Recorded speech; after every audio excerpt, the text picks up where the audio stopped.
Hello दोस्तों, अपनी एक नई वीडियो में एक बार फिर से आप लोगों का स्वागत करते हैं। और आज की वीडियो बहुत इंटरेस्टिंग होने वाली है, क्योंकि दोस्तों आज हम डिस्कस करने जा रहे हैं एक बहुत ही इंटरेस्टिंग पोइट जोनाथन स्विफ्ट के लिए। जोनाथन स्विफ्ट जो हैं वो एक अगस्तन पोइट हैं, और जो है आज हम लोग इस वीडियो में डिस्कस करेंगे इनकी बायोग्राफी और वर्क के लिए, वो भी एकदम हिंदी में। यानी कि एक एक चीज़ को जोनाथन स्विफ्ट के बारे में हम आपको बेहतरीन तरीके से डिस्कस करके बताएंगे। यानी कि जोनाथन स्विफ्ट का जो जन्म हुआ था वो 1667 और इनकी मृत्यु हुई थी 1745। यानी कि 1667 में इनका जन्म और 1745 में इनकी मृत्यु। जन्म और मृत्यु के बारे में हम कई बार वीडियो में आपको रिपीट करेंगे, और मुझे लगता है वीडियो देखते देखते ही इनका जन्म और मृत्यु जोनाथन स्विफ्ट का आसानी से आपको मेमोराइज हो जाएगा। अब हम इनकी बात करेंगे। देखिए, जोनाथन स्विफ्ट के बारे में हम पहले भी बता चुके हैं। जोनाथन स्विफ्ट का जन्म कब हुआ? 30 नवंबर 1667 ईस्वी को डबलिन में। कब हुआ? 30 नवंबर 1667 ईस्वी को डबलिन में। और इनकी मृत्यु कब हुई? 19 अक्टूबर 1745 को। यानी कि हम कह सकते हैं कि 77 वर्ष की आयु में इनकी मृत्यु हो गई। इनके कुछ पेन नेम थे जोनाथन स्विफ्ट के, और पेन नेम कौन कौन से थे? जैसे Isaac, Bickerstaff, okay, M B Drapier, Lemuel Gulliver, Simon Wagstaff, okay, ये इनके कुछ पेन नेम थे। और इन्हीं पेन नेम किस से ये अपने वर्क को ज़्यादातर छपवाया करते थे। यानी कि अपने रियल नेम से इन्होंने अपने कम ही वर्क को छपवाया है। दूसरा, इनका ऑक्यूपेशन क्या था? ये एक सटेरिस्ट, एसिस्ट, पॉलिटिकल पंपलेटर, पोइट और प्रीस्ट थे। इनकी लैंग्वेज क्या थी? ज़्यादातर ये अपने वर्क इंग्लिश लैंग्वेज में लिखा करते थे। ओके, ट्रिनिटी कॉलेज डबलिन में इन्होंने अपनी शिक्षा ली। इसके बाद इनके कुछ प्रशंसनीय वर्क भी है, नोटेबल वर्क भी है, जैसे a tale of a tub, Drapier letters, Gulliver's travels, a modest proposal. और अब हम इनके बारे में बताएंगे कि इनका ब्यूरियल प्लेस क्या है, मृत्यु के बाद इनको कौन सी चर्च में दफनाया गया। तो दोस्तों, इनके मृत्यु के बाद इनको सेंट पैट्रिक कैथेड्रल डबलिन में इनको क्या कर दिया गया? दफना दिया। अर्थात इनको बाद में इनके बारे में थोड़ा सा ये भी डिस्कस किया जाता है कि स्विफ्ट के कुछ रिमार्केबल वर्क को हमें याद करने की बहुत ज़्यादा ज़रूरत है, क्योंकि जब तक हमको इनके वर्क के बारे में डिस्कस नहीं करेंगे तब तक, क्योंकि ज़्यादातर हमको पूछे जाते हैं, कभी कभी उनका पब्लिकेशन पूछ लिया जाता है, ओके, कि ये वर्क इनका कब पब्लिश हुआ था।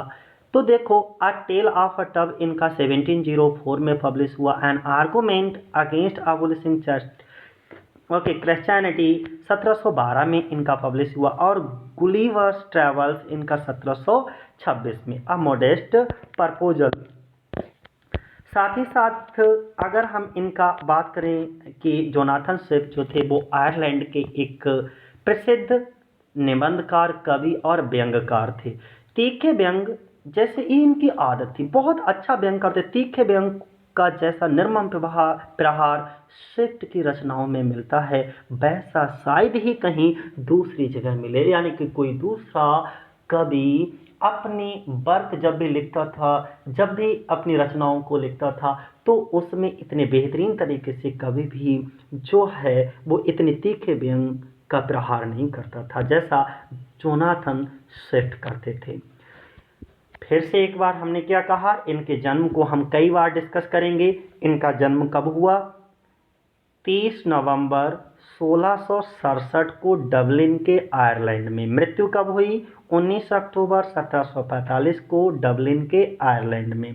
अच्छा, इनके ऊपर कई सारी मूवीज भी, इन्होंने जितने भी हमारे नॉवेल्स लिखे, उन नॉवेल्स के ऊपर बहुत सारी मूवीज, चाहे हमारा हॉलीवुड हो, चाहे हमारा बॉलीवुड हो, हॉलीवुड बॉलीवुड दोनों में इनके नॉवेल्स के ऊपर मूवीज बनाई जा चुकी हैं। एक हमें मूवीज का नाम याद आ रहा है, जदंतरम ममंतरम, शायद बचपन में आप सब लोगों ने देखी भी होगी। ये जावेद जाफरी की मूवी थी, जदंतरम मदंतरम। वो इनके गुलिवर्स ट्रेवल्स के ऊपर ही बनी हुई है, बहुत प्यारी मूवी है। ओके, अभी हम इनका एक बहुत ही प्रशंसनीय वर्क था गुलिवर्स ट्रेवल्स, जो कि इसके बाद ही डिस्कस करेंगे।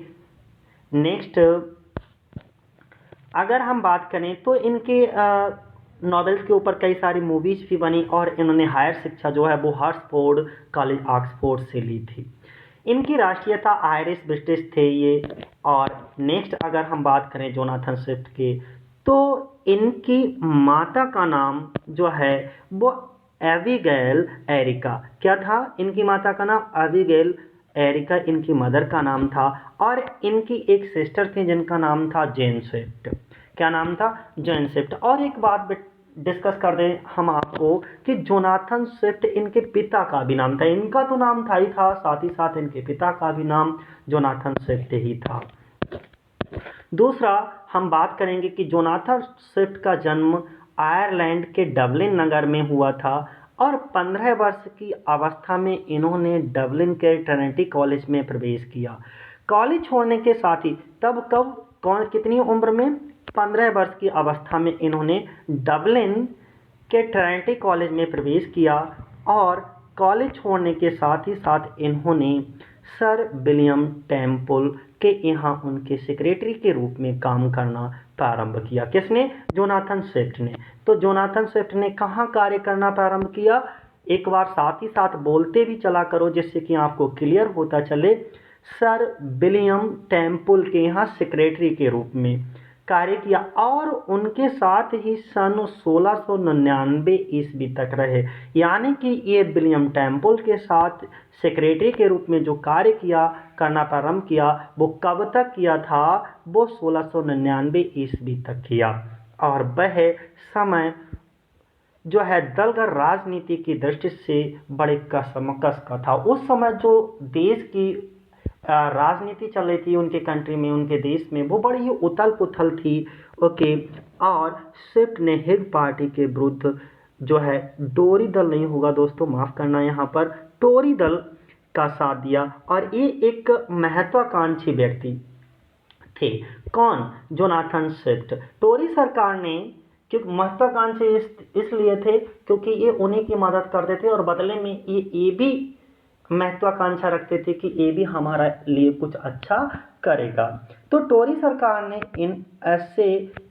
इन्होंने अपनी सेवाओं के पुरस्कार स्वरूप जो है बड़ी आशाएं की थी। इन्होंने सोचा कि हमको बहुत कुछ मिलेगा यहाँ पर, लेकिन टोरी सरकार ने इनको निराश कर दिया, जो पूरी नहीं हुई इनकी आशाएं। जो इन्होंने आशाएं पाल रखी थी टोरी सरकार से वो इनकी पूरी नहीं हो सकी और जीवन के अंतिम दिन इनके बड़े ही निराशा और दुख में बीते। किसके? जोनाथन स्विफ्ट के। किसके? जोनाथन स्विफ्ट के। अगर हम जोनाथन स्विफ्ट की बात करें तो जोनाथन स्विफ्ट की प्रारंभिक आकांक्षा कवि होने की थी, लेकिन इनकी साहित्यिक प्रतिभा अंततः व्यंग्यात्मक रचनाओं में मुखरित होने लगी, दिखाई देने लगी और इनकी पहली महत्वपूर्ण कृति बैटल ऑफ द बुक्स। ध्यान रखिएगा, सबसे नोट पॉइंट है, इसको कॉपी कलम निकाल करके कहीं नोट कर लीजिएगा कि जोनाथन स्विफ्ट की पहली कृति कौन सी थी? वो बैटल ऑफ द बुक्स, जो कि सन 1657 में लिखी गई, लेकिन सन 1704 में बिना लेखक के नाम से छपी। डेट मीन्स इनके पेन नाम से छपी। इस पुस्तक में स्विफ्ट ने प्राचीन तथा आधुनिक लेखकों की तुलनात्मक महत्व पर व्यंग्यात्मक शैली में अपने विचार व्यक्त किए हैं। बहुत ही प्यारे तरीके से, डायरेक्टली कोई बात ना कह करके सटायरिक रूप में किसी बात को कहना। ओके, ये इनकी क्या थी? खूबी थी। किसकी? जोनाथन स्विफ्ट की। अब क्या हुआ कि जहां एक और प्राचीन लेखकों ने मधुमक्खी की तरह प्रकृति से अमृत तुल्य ज्ञान का संचय किया, आधुनिक लेखक मकड़ी की तरह अपने ही आंतरिक भावों का ताना बाना प्रस्तुत करते हैं। इनकी दूसरी महत्वपूर्ण रचना द टेल ऑफ अ टव भी सन 1704 में ही। ओके, 1704 में एक इनकी बैटल ऑफ द बुक्स और द टेल ऑफ अ टव भी 1704 में ही गुमनाम से छपी ओके इनके पेन नेम से ही छापी गई। इस पुस्तक में स्विफ्ट ने रोमन चर्च एवं डिसेंटर्स की तुलना में अंग्रेजी चर्च को अच्छा सिद्ध करने का प्रयत्न किया था। ओके, तो नेक्स्ट अगर हम बात करते हैं कि स्विफ्ट का, अब देखो इनका ये बहुत ही नोटेबल, बहुत ही प्रशंसनीय वर्क था गुलिवर्स ट्रेवल्स। कौन सा? गुलिवर्स ट्रेवल्स स्विफ्ट का अंग्रेजी साहित्य का सर्वोत्तम रचनाओं में से एक है। और इसके ऊपर हम अभी अभी बताए थे जदंतरम मदंतरम जो है एक मूवी बनी है, बचपन में आप लोगों ने सभी ने देखी भी होगी, जिसको जावेद जाफरी ने वो मूवी बनाई थी। तो उसको देखिएगा, आपको पूरी कहानी गुलिवर्स ट्रेवल्स की समझ आ जाएगी। गुलिवर एक साहसी यात्री है जो नए देशों की खोज में ऐसे स्थानों पर जाता है जहाँ के लोग उसकी सभ्यता, मानव जाति और उसकी सभ्यता से सर्वथा भिन्न है। तुलनात्मक अध्ययन द्वारा स्विफ्ट ने मानव समाज व्यवस्था, शासन, न्याय, स्वार्थपरता के परिणाम स्वरूप होने वाले युद्ध आदि पर तीव्र प्रहार किया। प्रायः उनका गुस्सा संयम की सीमा का अतिक्रमण कर जाता है। कहीं कहीं ऐसा भी लगने लगता है जैसे उन्हें मानव जाति से तीव्र घृणा हो। और कतिपय आलोचकों ने स्विफ्ट की घृणा का कारण उनके जीवन की असफलताओं को बताया कि जो विद्वान थे, स्कॉलर थे, उन्होंने कहा स्विफ्ट इसलिए घृणा करते हैं क्योंकि उन्हें सफलता नहीं मिल रही है, लगातार असफल होते जा रहे हैं, तो उनकी असफलताओं को ही स्विफ्ट की घृणा का कारण बता डाला। लेकिन इस महान लेखक को व्यक्तिगत निराशा का अभिव्यक्ति करने वाला मात्र लेखक, मात्रा नहीं होगा डियर, यहाँ पर मात्र लेखक मात्र स्वीकार करना उनके साथ अन्याय करना होगा। यानी कि इनको ऐसा कहो कि व्यक्तिगत निराशा को अभिव्यक्ति करने वाला मात्र लेखक समझो, ऐसा करना उनके साथ क्या होगा? एक अन्याय होगा, दुर्भाग्य होगा। स्विफ्ट ने गुलिवर्स ट्रेवल्स है डियर, यहाँ पर गुलिवर्स ट्रेवल्स में समाज एवं शासन की बुराइयों पर तीखा व्यंग करने के साथ ही साथ सत्य और न्याय के ऊंचे आदर्शों की स्थापना भी की। और इसी कारण उनकी गणना जो है, उनकी गिनती होने लगी अंग्रेजी साहित्य के महानतम लेखकों में से की जाने लगी। और फिर जोनाथन स्विफ्ट जो है, अब थोड़ा सा हम इनके बारे में बताते हैं कि इनकी डेथ को देखो पिक्चर में हम दिखाते हैं कि इनकी ग्रेव आप जोनाथन स्विफ्ट की डबलिन में कैसी बनी हुई, कहाँ पर बनी हुई है, आप देख पा रहे होंगे। ये जो है जोनाथन स्विफ्ट की क्या है, ग्रेव है, कब्र बनी हुई है। ओके, और यहाँ पर क्या हुआ जरा देखिएगा,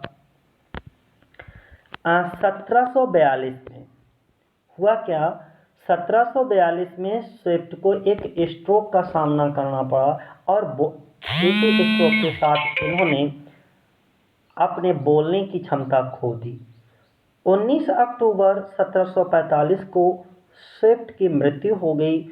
उन्हें डबलिन के सेंट पैट्रिक कैथेड्रल के अंदर एस्थर जॉनसन, ध्यान दीजिएगा यहाँ पर 19 अक्टूबर 1745 को स्विफ्ट की क्या हो गई, मृत्यु हो गई। और उन्हें डबलिन के कौन सी चर्च में, Saint Patrick cathedral, once more I repeated, Saint Patrick cathedral के अंदर एस्थर जॉनसन के बगल में जो है वो दफना दिया गया। और ये अपनी कब्र में हमेशा हमेशा के लिए आराम से सो गए।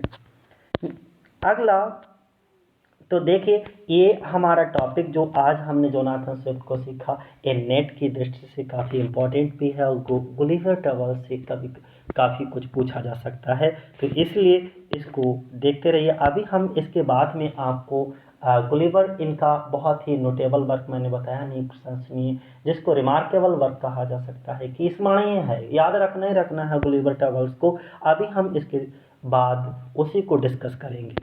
दूसरा, अगर दोस्तों कि हम पहले भी बता चुके हैं अपने हर वीडियो में, कहते हैं अगर आपको ये वीडियो पसंद आई हो तो लाइक, सब्सक्राइब, शेयर और कमेंट करना ना भूलें। और दोस्तों किसी भी वजह से आपको ये वीडियो पसंद नहीं भी आई है तो हमको बताएं कि आपको वो वीडियो क्यों पसंद नहीं आई, अर्थात और पसंद ना आने का कारण, तथा अपने वैल्यूबल व्यूज, सुझाव, सजेशन भी हमको यहाँ पर दे सकते हो, जिससे कि आप इस सजेशंस को पढ़कर हम अपने वीडियोस को बेहतर बनाने का प्रयत्न करें।